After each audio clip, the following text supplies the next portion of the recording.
I'm Marilyn Priel. Join us at the San Jose Fire Museum.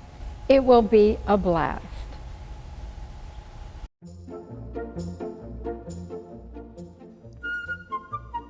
Welcome to The Better Part, a program that encompasses a diverse spectrum of topics important to our community, which we hope will both inform and entertain you. We invite you to sit back and enjoy the program.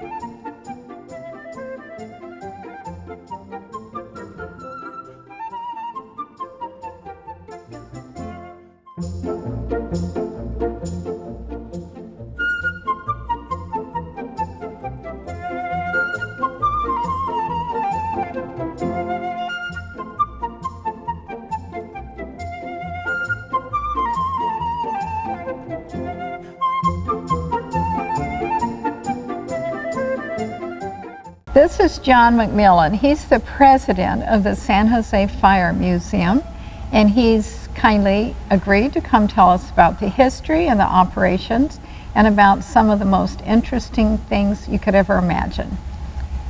Hi, John. Hello. Let's start with the early history of the museum. Okay, the San Jose Fire Department was organized on January 27, 1854. And just last January, we celebrated our 157th birthday as an organized fire department. Some interesting aspects to our history. The city of San Jose was officially a city, designated a city by the state of California in 1850, and at that time it was the state capital of California. And in fact, in 1850, one of the first fire codes was passed because of the type of construction of housing back in that era. And then by 1854, once the city of San Jose had a common council and a mayor, it was finally decided to organize a fire department because they were having a lot of unusual fires back then, and they needed to do a better job of protection. You'll see in our collection today that we have quite a story that takes us back to 1810 to today, shows you all how firefighting has progressed over the last roughly 200 years. But San Jose has a wonderful history. On that day, January 27th, 1854, the Common Council of the City of San Jose organized the San Jose Fire Department and organized our first company. It was called San Jose Hook and Ladder No. 1. It was basically, in modern day terms, a truck company. They did not have hoses on it. They really went to the fire with a lot of axes and pike poles and buckets, and that's how they fought the fire back then. Those first 30 or so volunteers that were on that company, Hook and Ladder No. 1, are famous names in our history. The McKee name, the Reed name, it goes on and on. Many of them were volunteers that were bankers, were maybe a council member, a major farmer, and they wanted to be a volunteer firefighter, and later on their names were, the streets of San Jose took on their names. Mm-hmm. So it's a very, very valuable, rich history. So the original one then was wherever the truck was parked, that's where, I mean, they didn't have an actual fire department. Did they have a building? Or, well, a gentleman by the name of Lightstone, he donated a very small piece of property in downtown San Jose. Remember, back then it was all orchards, developing and farming, so really San Jose was a very small element in the downtown. And so the city was able to get this small parcel and build a very simple building to house the first Hook and Ladder. In fact, the first Hook and Ladder was built locally. It wasn't manufactured by a major manufacturer. It was built here locally in the South Bay, and it was used many years as Hook and Ladder No. 1. Tell me about this first big beautiful building. Is that the one then that we see all the pictures of the horses pulling the fire trucks out and everything, or the steamers? When was that actually built, that building? The one that old fire station, the original old fire station one, at 35 Market Street was, it wasn't the very original fire station one, but in our memory, our history, It's the one that's most recognizable because before, we'll call it the original Fire Station 1, before it went into service, all these volunteer companies were kind of in their own unique stations. And then when this station was built right around 1890, when it went into service, it actually housed Empire Engine 1, Hook and Ladder number 1, and Chemical number 1. It was a 3-company station, the big station in downtown San Jose, the fast-growing downtown San Jose. And it was a very exciting time. City Hall was just a block away, and it was a beautiful building. But it was torn down in the 1950s when San Jose was growing. They opened up a new Fire Station 1. A modern one. A modern one after World War II, and shortly thereafter they tore down the old Station 1 to build a parking garage. Oh my. Yes. How did this museum, when and how did this museum begin? The very beginnings of the San Jose Fire Museum. Okay, the Fire Museum's original name was the San Jose Fire Muster Team. It was organized in the early 1970s. It was a wonderful time for our department's history because that's when a lot of this equipment started to show up and come together. Back in the 70s when we were the muster team, members of our department literally went out and competed throughout California in musters, where you would have steamers and hose carts doing competition competition not only with paid firefighters but volunteer firefighters. It was a big family get together, and it still happens today in our history. The San Jose Fire Department is not that involved anymore, but back in the 70s we were very involved. It slowed down for us, and then in around 2000, a group of us decided to take the San Jose muster team and become incorporated. And when it happened in 2002, we actually changed our name to the San Jose Fire Museum, got a 501c3 status, and that's where we're at today. How did you acquire all this? How long have you been collecting it all, and where does it come from? How do you learn about something that's available for purchase? I guess you purchase it, or? We have many ways of acquiring or receiving what we have here in our museum today. Many of the pieces of equipment here are San Jose's own history. They were actually engines of trucks that fought fire and saved lives in San Jose. Some of them have come through the city donation process to us. Many of the apparatus here we have purchased from a farmer who had one out in his field, a local company who might have had an old steamer on display and decided to give it back to us. Some of our own firefighters have actually spent their money to go and buy very historical pieces of equipment and gift it to us.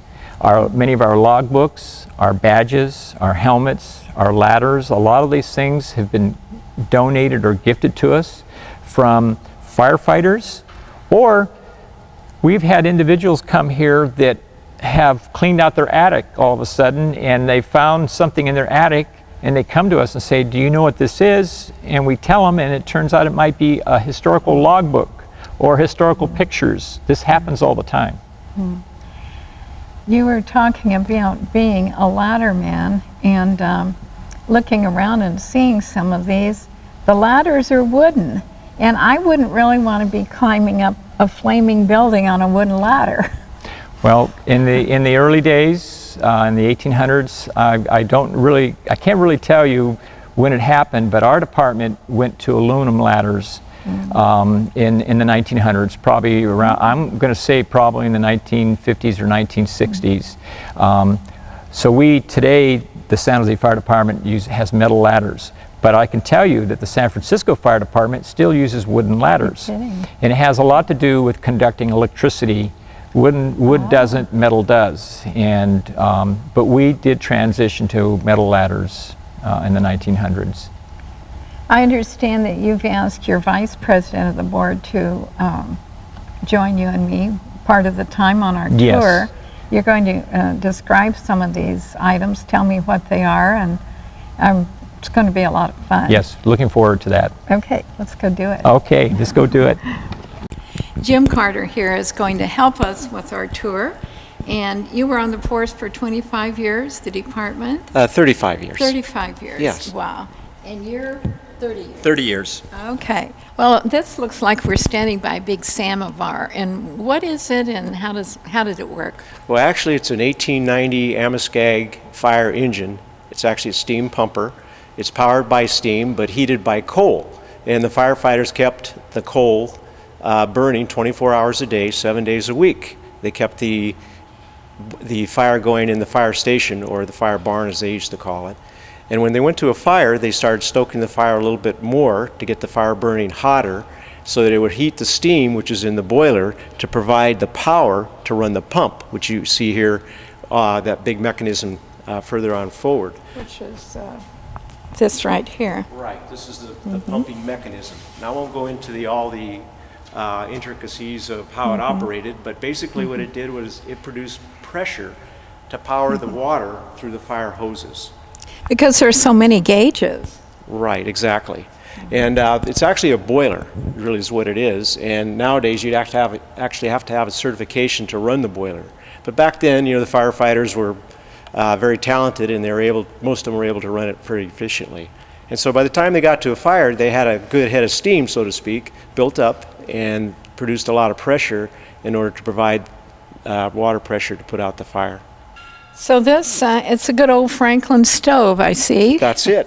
Uh-huh. And this is the coal bin down here? Exactly. They used to keep bags of coal stored here in the event that they did have a fire. They would just start unloading the coal and stoke the fire, if you will, to get the boiler heated up to the proper temperature to produce the steam to pump the water pressure high enough to put out the fire. And they got their water from either ponds or streams or cauldrons or cisterns or wherever they could. I mean, water wasn't readily available out of the fire hydrants all the time, so they had to look for water and actually go find it. Oh my goodness. And many times they had to drag hoses great distances to get the water source. This is so beautiful, and I'm wondering who keeps them so beautifully polished? That would be our job.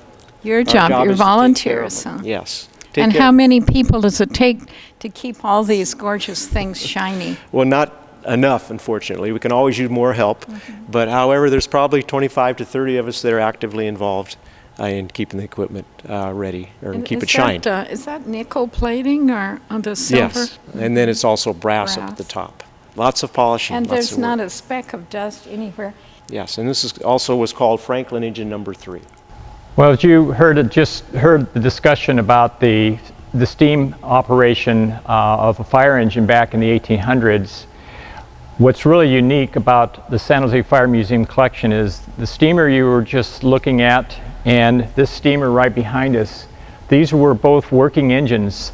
The steamer on the right was Franklin engine 3. It's an 1890 Amoskeag, and the steamer behind me was Empire engine 1, both working in downtown San Jose in the late 1800s, worked in the 1906 earthquake, and both were pulled by horses. But a major change in the fire service took place in the early 1900s, and what I want to show you today, besides these two wonderful steamers that were San Jose's, we also have what's called a Knox Martin tractor or tricycle, and there are, as we know today, only 2 of these in existence in the United States. We have the working one you see in front of you today. The other one is in the Smithsonian, and it does not work, and I think it was general purpose was a farm tractor. So we have a very unique piece of apparatus here as part of our collection. In 1914, when this was purchased and put in service, the horses went away, and we started to pull the steamers with these motorized tractors. This is just 2 very significant pieces of equipment. They're part of San Jose Fire Department's history and part of the museum collection that we want to share with the public. Sam Seibert is a big instigator of this museum, and he's single-handedly, I believe, donated this. No, I amazing. had a partner. Oh, you did? I had a partner, Joe Paradiso, Captain Paradiso. We bought it together and gave it to the museum. Tell us what it is.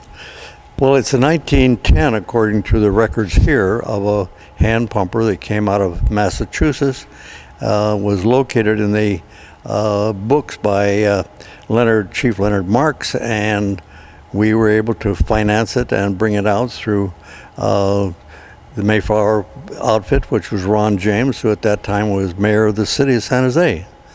And it came out of Warburton, Massachusetts is where it came from. And that and the hose reel that's in back of it. Tell us how it worked. You say hand pumper. Well, there's a suctionist, what we call a squirrel tail, that drops into a cistern, and then the men on each side would pump that, and then the hoses take off in the power there. This would pump about 90 feet, I think, in distance. So it would. What are the buckets for? These Well, buckets? in the days of yore, the story was throw the bucket out. Every family was required to have buckets, and their names were on the buckets. When the fire brigade went down the street, they yelled, and the people threw their buckets out, and the buckets were used to get the water and throw it on the fire. And everybody's bucket was with their name on it, so when the fire was all over, they were able to bring the buckets back to whoever they belonged to, and that was it. Of course, the buckets were simply very much like that. The other thing is most of the buckets were domed in the bottom, so they wouldn't stand up, only use them for one purpose, to carry the water and throw it on the fire. Well, thank you for telling us about that and for donating this to our museum. Thank you. This is one of my favorites. It's all these wood ladders on this ladder truck, and this says horseless carriage. This is recognized by the state of California. There's a lot of cars and trucks in California that have historical heritage, and this is one of them. It's an 85-foot American LaFrance tiller truck. There were two of them built, and in 1914 on Treasure Island for the Pan American Expo, they were both on display. After the exposition, one of them stayed with San Francisco. I don't know where the other one went, but this went from San Francisco Fire to Fresno Fire, and it finalized its history at the Salinas Fire Department, who surplused it, and I don't know the name of the gentleman, but there was an individual who purchased it from Salinas and then gave it to us around 1970. Out of the blue, he just wanted to give it to us. And so we've had it since 1970. We've had it in parades, and it worked in the 70s. And then in the 80s, it got dismantled and put into storage. And it's just been in the last 5 or 6 years that we're putting it back together. Who does the restoration? We have volunteers. You met Sam Seibert earlier. He has a group of individuals over at History San Jose in what's called the Trolley Barn, and that's where they do a lot of our restoration. Okay. We have vendors in the South Bay that, like the Cadillac, that restored the Cadillac for us. So we have a lot of outside vendors and volunteers. And then we have our own retired firefighters. They have a lot of skills. Mm-hmm. They will periodically come in and do some restoration and help us. So it's from all angles. I saw your support. workshop back there. We have a workshop that we're creating back there to encourage more of our retirees to come back and work on apparatus that they once worked on 40, 50 years ago over well, here. let's walk around and look at this. Okay. It's so long. And this is an 85-foot wood ladder tiller truck. And if you'll notice in the very back there is a large wheel. Mm-hmm. That's where the second tillerman would be back there and could assist in the steering. So this could make tight corners and turns. There was a quick release on this where this would pop up about 15 degrees, and then the firefighters would have to get up here and actually crank the aerial device up, and they'd have this pulley system because this thing is wood and 85 foot. There's a lot of weight here, so they would use that to raise it up to use for their firefighting attack. it must be, what, 50 feet? Or? The entire, I would say this is about a 55-foot apparatus, and the aerial ladder itself is probably a 2-section aerial that can extend to 85 feet once it's up in the air. Okay. And then you've got And then the firemen would stand here, I guess. They could, these are running boards here. These were where, we have the ladders, but this is where the shorter ladders would be located. And so these would be wooden ladders. We also have these All ladders these here. extras. This is a 50-foot ladder, wood ladder, that would also be used. So they could go up more areas of a burning building. Right, in then, I San guess. Francisco, with the high rises, they needed Many. a lot of different lengths of wood ladders. And How many men would be on a thing like this? Back then, there was probably 5 or 6 people on this apparatus. And you had the driver, the captain, you had the tillerman, and you probably had at least 2 to 3 firefighters on the sides. Doesn't seem like nearly enough.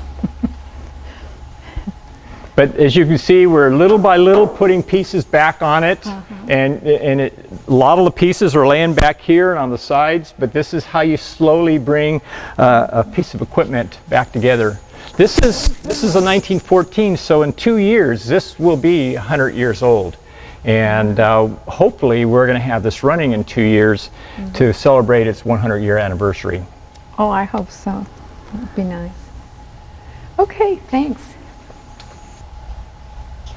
The San Jose Fire Museum has a wonderful collection of apparatus. We have over 30 apparatus ranging from 2-wheeled hose carts up to modern quint apparatus that both handle the engine and truck jobs at a fire scene. We are proud to say that we have engine 1 that dates back to as early as 1899. We have trucks that date back to the middle of the 1800s. We have a history of apparatus that are unique to San Jose, and probably one of the largest unique collections in the United States. And as you come around this room, you'll see all the different styles of apparatus and the progression of firefighting in the history of America firefighting. Even though this is nice, I never knew it existed. It's in an industrial area. It's in a warehouse, and it seems to me it's such an important part of San Jose's history. It should be downtown with all the other, like near the convention center, all the hotels where the tourists are coming in and so forth. Absolutely. And you all are trying to make this happen? Yes, the San Jose Fire Museum, our mission is to preserve the history of the San Jose Fire Department and support the fire chief of the city of San Jose. But we have a goal also, and we've had the goal for the past 10 years, and that's to save Old Fire Station 1. And you'd pointed earlier at this facade. This here is the original Fire Station 1 that was in existence at 35 Market Street. It was torn down when what we're going to call now Old Fire Station 1 went into service, which is right around 1951. And then in 2000, this station went out of service. And the new fire station, which is right down here, if you look, this is Market Street in St. James. We have a new Fire Station 1, which opened about 11 years ago. We have Old Fire Station 1, and they sit side by side. Again, this is Old Fire Station 1. And if you drive down Market Street, you'll see right between the two fire stations is the famous fire bell, which is also 150 years old.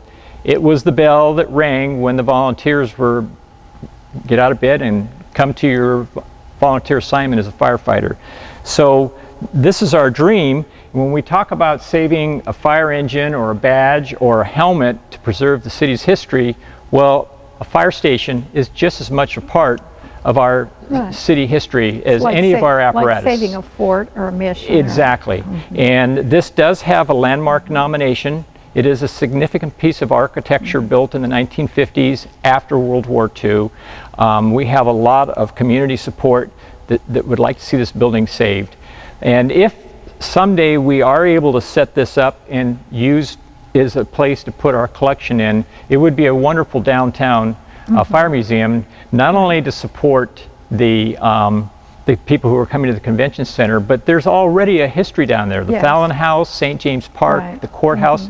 This is right in the walking tour of the city's history. The walking tour. And so, yes, that's our dream. And then you have the dream to put a facade of this old one inside the... In the back of Old 1, this would be many years in development, but with the right fundraising, what we'd like to do is in the backyard of Old Station 1, right now it's an asphalt backyard. We would like to basically build this original Fire Station 1 and build it in the back. What's wonderful about our dream is that we would have on a 1-acre site, we would have the 3 Fire Station 1s in the history of San Jose. That doesn't exist anywhere in our country. So we would have the current one, old one, and the original one all on one site with the fire bell. And yes, this is a rendering with an enclosed roof on the top, because our dream would be to have our 2 steamers. There's Franklin Engine 3, and there is the Knox Martin with Engine 1, and there's our 31 Mac, which was also Engine 1 and Engine 2. They would all be there on permanent display, and then in the front part of the museum, which is the actual old Fire Station 1, we would have a lot of these other apparatus, and it would be a living museum that would change. We would like to every year have a different era of apparatus on display, so it wouldn't get boring to people coming back to see the collection, especially young people. Children love fire engines. Children love fire trucks. And we want this to be a place for children to come to have fun, but learn fire safety, get some public safety education while they're there, and go home and be a little more careful around the house. I hope it works out for you. I think it's an excellent idea. Thank you very much. I wish you a lot of luck. Thank you. We're glad you joined us, and I know you're glad you joined us as well. But you really have to come down here in person and see this San Jose Fire Museum.